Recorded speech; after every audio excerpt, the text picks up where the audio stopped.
یہ قرارداد انہوں نے پڑھی، تصویر، تقریر، تشہیر، ٹیلی فون اور کچھ نہیں، اس کے علاوہ اور کچھ نہیں، ان کا دامن خالی ہے۔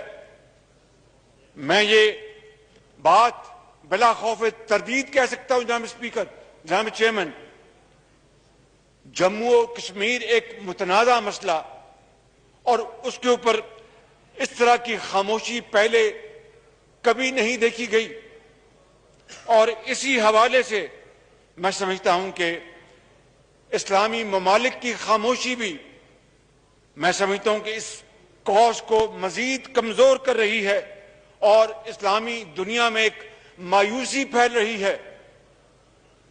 جناب چیئرمین، یہ ہیں وہ معاملات جس کے اوپر آج اس قرارداد کے حوالے سے ہم جاننا چاہتے تھے، اور میں سمجھتا ہوں میری ناقص رائے میں آنریبل مولانا اسد صاحب اور سینیٹر عثمان کاکڑ صاحب اور جماعت اسلامی کا امیر وہ انہی معاملات کے اوپر اس قرارداد کے حوالے سے بات کرنا چاہتے تھے، جس کی آپ نے اجازت نہ دے کر آپ نے کشمیر کوسٹ سے زیادتی کی ہے۔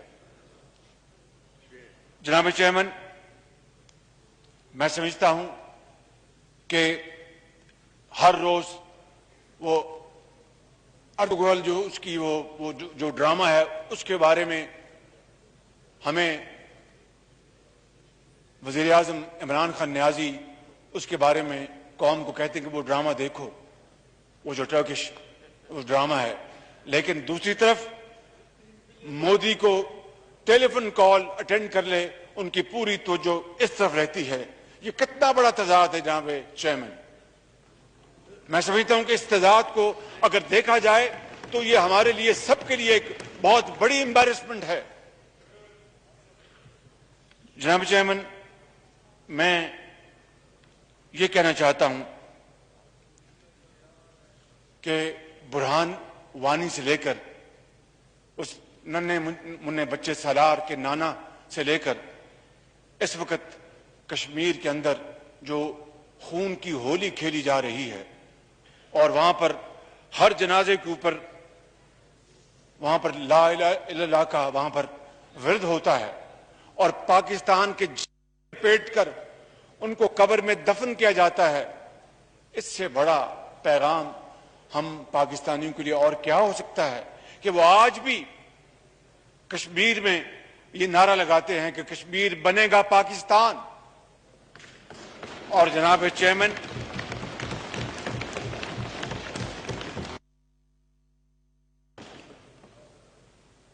بائیس کروڑ عوام اس تکلیف دہ مناظر کو، دلخراش مناظر کو دیکھ کر ہر روز رات کو ان کی نیند ڈسٹرب ہوتی ہے، اتنی تکلیف اور کرب میں ہیں کہ کشمیری بھائیوں کے ساتھ کیا ظلم اور ستم ہو۔ مگر جس طرح میں نے کہا، اور پر دیکھیے عالمی طاقتیں، جناب چیئرمین، عالمی طاقتیں مودی سرکار کی جو میں اس کو ہٹلر دی سیکنڈ کہتا ہوں کہ اس کی چیرہ دستیاں، اس کا ظلم اور ستم، اور عالمی طاقتیں اس وقت خاموش ہیں۔ ان کو ضمیر کو جگانے کے لیے آنریبل فارن منسٹر نے کیا کیا؟ خالی ٹیلی ویژن کے اوپر yes and no, with and without, کیا اس سے کشمیر کاز جو ہے وہ ریزالو ہوگا؟ جناب چیئرمین، میں سمجھتا ہوں کہ اس وقت 70 سال ایک قوم جس کو یونائٹڈ نیشنز نے، سیکورٹی کاؤنسل نے پلیبسائٹ کا وعدہ کیے رکھا تھا، اور وہ وعدہ ابھی تک پورا نہیں کیا گیا، اور ہم نے قائد اعظم کے ارشاد کے مطابق کہ کشمیر پاکستان کی شہرگ ہے، وہ بھی ہم نے دن رات اس کو ہم نے ریپیٹ کیا، کشمیر بنے گا پاکستان، دن رات نعرے لگائے، لیکن عملی طور پر ہم نے ان کے لیے کیا کیا؟ مگر ان تمام باتوں کے باوجود وہ ایک ایسی جاندار قوم بن چکی ہے، وہ اپنی سٹرگل کو جاری رکھے ہوئے ہیں، اور ایک دن آئے گا انشاءاللہ کہ باری تعالیٰ ان کی ان تمام قربانیوں کو انشاءاللہ وہ رنگ لے کے آئیں گی، اور کشمیر ایک دن ضرور آزاد ہوگا اور دنیا میں ایک انشاءاللہ عظیم قوم بنے گی.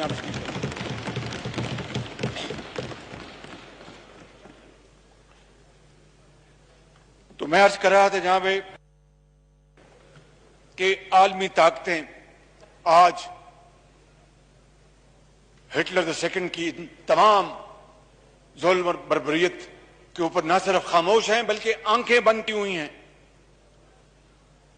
اسلامی ممالک اجتماعی طور پر کوئی ٹھوس قدم اٹھانے سے نہ جانے کیوں قاصر ہیں، اور مایوسی اس سے ہر طرف پھیلتی جا رہی ہے.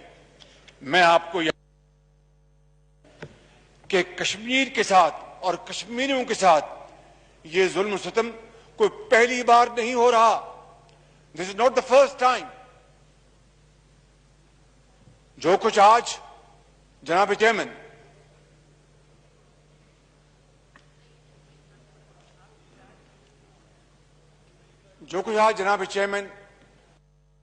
میں ہو رہا ہے،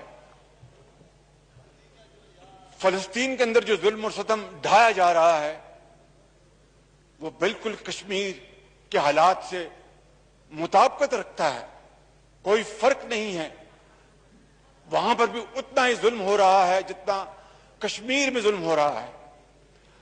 اور اس کے اوپر بھی آپ دیکھیں کہ عالمی طاقتیں خاموش ہیں. جناب چیئرمین 1992 میں بوسنیا میں کیا ہوا؟ ہزاروں مسلمانوں کو شہید کیا گیا، ہزاروں مسلمانوں کو ہزاروں خواتین کی بے حرمتی کی گئی، اور ظلم کا ایک بازار گرم کیا گیا. اور پھر 1995 میں جولائی 1995 میں آپ کو یاد ہوگا کہ وہاں پر بوسنیا میں ایک علاقے میں سربنسا، وہاں پہ ان کے اس علاقے میں 10,000 مردوں اور بچوں کو اکٹھا کیا گیا اور ان کا قتل عام ہوا. تب جا کر عالمی ضمیر کو کچھ ملامت ہوئی. اس سے پہلے بوسنیا کی جو عالمی طاقتیں ہیں انہوں نے کوئی بات نہیں ان کی کرتا تھا، سب خاموش تھے. جولائی 1995 میں جب ہزاروں نوجوانوں کو، بزرگوں کو، بچوں کو شہید کیا گیا، تب جا کر عالمی ضمیر کو جھنجھوڑا گیا، اور پھر انہوں نے مجبوراً وہاں پر انہوں نے انٹرفیئر کیا. پھر آپ دیکھتے ہیں جناب چیئرمین سوڈان میں کیا ہوا؟ سوڈان کو انہی عالمی طاقتوں نے تقسیم کیا مذہبی بنیادوں پر. یہ حالیہ تاریخ کا واقعہ ہے، چند سال پہلے کا واقعہ ہے کہ جنوبی سوڈان کو شمالی سوڈان سے علیحدہ کر دیا گیا آن ریلیجس لائنز. جناب اسپیکر، یا تو آپ خاموشی کروا لیں یا میں تقریر کر لوں. جناب خاموشی اختیار کریں. جی leader of the opposition please. Order in the house please. خاموشی سے سنیں تاکہ پھر آپ لوگ تقریر کریں، اس طرف سے بھی خاموشی سے سنا جائے. خاموشی اختیار کریں. جی leader of the opposition please.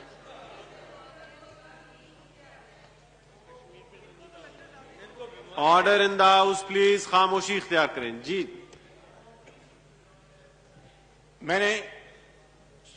میں سوڈان کی بات کر رہا تھا، اور وہاں پر جناب چیئرمین اس ملک کو بھی مذہبی بنیادوں پر تقسیم کر دیا گیا. پھر 2002 میں انڈونیشیا میں ایسٹ ٹیمور کو انہی عالمی طاقتوں نے مذہبی بنیادوں پر اس کو بھی انڈونیشیا سے آزادی دلوا دی. ایک طرف یہ عالمی طاقتیں بوسنیا میں، سوڈان میں، انڈونیشیا میں اپنی طاقت کے بل بوتے پر یہ ایک بڑے بڑے فیصلے کرواتی ہیں اور مذہبی بنیادوں پر ان ممالک کو تقسیم کر دیا جاتا ہے، تو کشمیریوں کا جرم کیا ہے کہ وہ مسلمان ہیں؟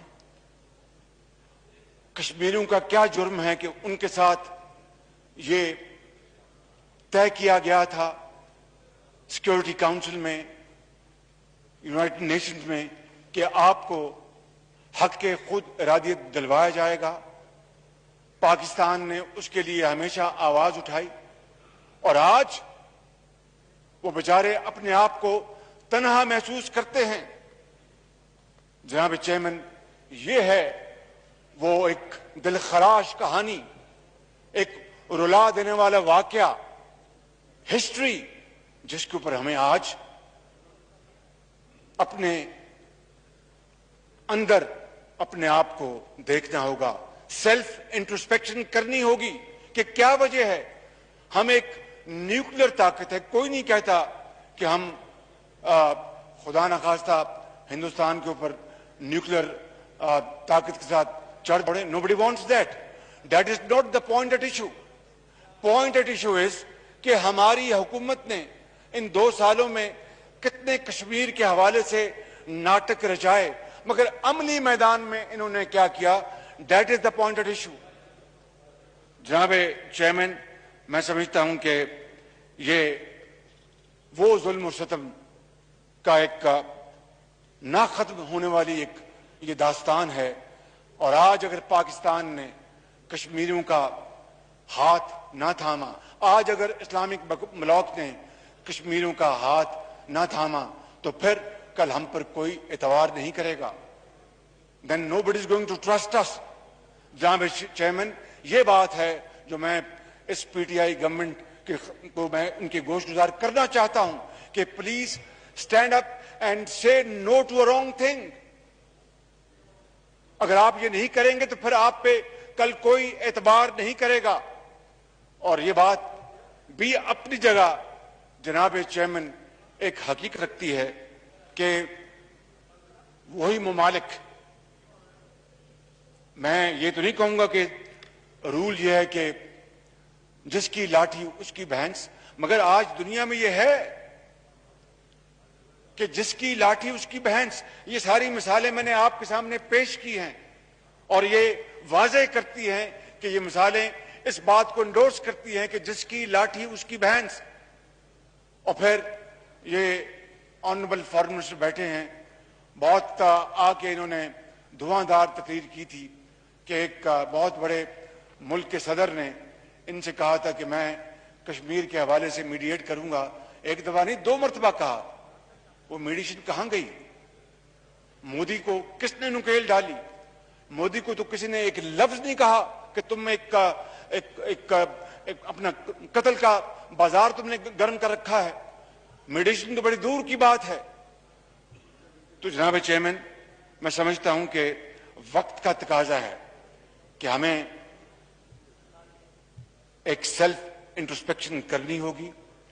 ان کو شوق ہے سولو فلائٹ کا، یہ کرتے رہے اور کرتے رہیں گے، اور ان کو سمجھانے والا بھی نہیں، ان کو اس بات کا بھی ادراک نہیں۔ مجھے یہ بات نہیں کرنی چاہیے، کوئی مجھے شوق نہیں کہ وزیر خارجہ صاحب مجھے فون کرتے، مجھے کوئی شوق نہیں، لیکن انویٹیشن بھیج دیا 4 تاریخ کا مجھے اور چیئرمین بلاول صاحب کو اور دوسری پارٹیز کو، زوما کو، اور یہ ایک پیر خانے سے ان کا تعلق ہے، ایک گھرانے کی ایک ویلیوز ہیں۔ ان کو یہ بھی احساس نہیں ہوا کہ کشمیر جیسے امپورٹنٹ ایشو اور 5 اگست جیسے ایک انتہائی ایک جو بلیک ڈے ہے اس کو ہم نے کنڈیم کرنا ہے۔ انڈیا کے سیکشن کو، مودی کے ایکشن کو، قوم کو کس طرح اکٹھا کیا جا سکتا ہے، یہ پیر خانے سے ان کا تعلق ہے، مگر ان کو بھی اس دن اس کا خیال نہ رہا۔ ہم کوئی اس بات کے تو بھوکے نہیں تھے کہ ہمیں فون کرتے، لیکن انہوں نے وہ بھی گوارا نہیں کیا۔ تو جناب چیئرمین، کیا چیئرمین بلاول بھٹو یا میں کیا ان کی حکم پر ہم چلے آئیں گے؟ اس کے باوجود بھی to convey a very powerful message to the entire world کہ on national issues ہمارے اندر جتنے بھی اختلاف ہوں جو کہ ہیں اس کے باوجود بھی on national issues this nation is one اور ہم ایک زبان سے بات کریں گے. اس لیے چیئرمین بلاول بھٹو صاحب سے مشورہ کر کے میں نے مولانا اسد صاحب کے والد گرامی ان سے بھی میں نے گزارش کی اور ہم نے اپنے ڈیلیگیشن بھجوائے تاکہ دنیا میں ہماری جگ ہسائی نہ ہو, ہماری رسوائی نہ ہو. ہم نے اس حوالے سے بطور ایک پاکستانی کے اپنا جناب چیئرمین اپنا فرض ادا کیا, مگر ان کو کوئی خیال نہیں کہ کرٹیکل نیشنل ایشوز کے اوپر کس طریقے سے ایک کنسنسس بنایا جاتا ہے اور یونٹی کو فورج کیا جاتا ہے. یہ شاہ محمود صاحب سے مجھے یہ توقع نہیں ہے, یہ اس کام کو جانتے ہیں, لیکن لگتا ہے کہ he became his master's voice. اس کے بارے میں میں کیا کہہ سکتا ہوں. ان کو جو ہدایات ملی اس کے اوپر انہوں نے عمل کیا. لیفٹ ٹو ہم he would have probably acted differently. That's my hunch, and I think I hope I will not be proven wrong. جناب چیئرمین, گزارش یہ ہے کہ کشمیر پاکستان کی شارگ ہے. کشمیر کے اندر تاریخ کا سب سے بڑا اس وقت اپنا قتل و غارت کا بازار گرم ہے اور ان کے اوپر اپنا مظلوم کشمیریوں کے اوپر جس طرح ظلم کے پہاڑ توڑے جا رہے ہیں, ان کے ساتھ جو بربریت ہو رہی ہے, اس کی کنٹمپرری ہسٹری میں کوئی مثال نہیں ملتی. اور اگر آج ہم کشمیری بھائیوں کو جینوئنلی ان کو انسپائر کرنے کے لیے اگر آج ہم خاموش رہے اور ہم نے ایکٹیولی اس میں کنٹریبیوٹ نہ کیا تو پھر تاریخ ہمیں معاف نہیں کرے گی. میں مانتا ہوں کہ اس کے لیے ہمیں we'll have to put our own house in order, کیونکہ beggars can't be choosers. This is true. اور میں یہ بھی سمجھتا ہوں کہ کشمیر پاکستان کی جھولی میں اسی طرح گرے گا جس طرح مشرقی جرمنی مغربی جرمنی کی جھولی میں گرا تھا. وہ مقناطیسی طاقت آپ کی جو اکنامک جو پاور ہے, پروگریس ہے, پراسپیرٹی ہے, اس کا کوئی توڑ نہیں. اور ایک گولی چلے بغیر جو برلن وال جو ہے وہ مسمار ہو گئی اور دونوں اطراف سے بھائی بہن آ ملے, مائیں اپنے بچوں کو ملی, اپنے پیاروں کو ملی, جو بچھڑے ہوئے تھے دہائیوں سے وہ ملے. اور آج دیکھیں جو یونائٹڈ جرمنی جو ہے وہ کس طرح یورپ میں آج اس کا توتی بولتا ہے. تو that is the way forward. We understand war is not an option, we understand, but we have to be prepared to get these Kashmiris their right of self-determination, and that is what we call our economic power, our progress, our prosperity, تاکہ دنیا ہمیں مانے کہ یہ کیا ہے, ان کی تو کوئی آواز نہیں ہے. I understand that اس کے لیے and it takes time, مگر ہم بیٹھے رہیں گے اور کہیں گے کشمیری جو ہیں وہ ان کو ان کے حال پہ چھوڑ دیا جائے, تو اس سے بڑا میں سمجھتا ہوں جناب چیئرمین اور کوئی بلنڈر ہو نہیں سکتا. میں سمجھتا ہوں کہ یہی میں سمجھتا ہوں کہ میں اپنی بات آج اپنی طرف سے اپنی پارٹی کی طرف سے کرنا چاہتا تھا کہ ہمیں آج کشمیریوں کا ہاتھ پکڑنا ہے, جھٹکنا نہیں ہے. اور میں نے جس طرح کہا کہ بیگرز کیناٹ بی چوزرز, تقدیر کے قاضی کا یہ فتویٰ ہے ازل سے, تقدیر کے قاضی کا یہ فتویٰ ہے ازل سے, ہے جرم ضعیفی کی سزا مرگ مفاجات. بہت شکریہ جناب. تھینک یو جناب. شاہ محمود قریشی صاحب, فارن منسٹر. جناب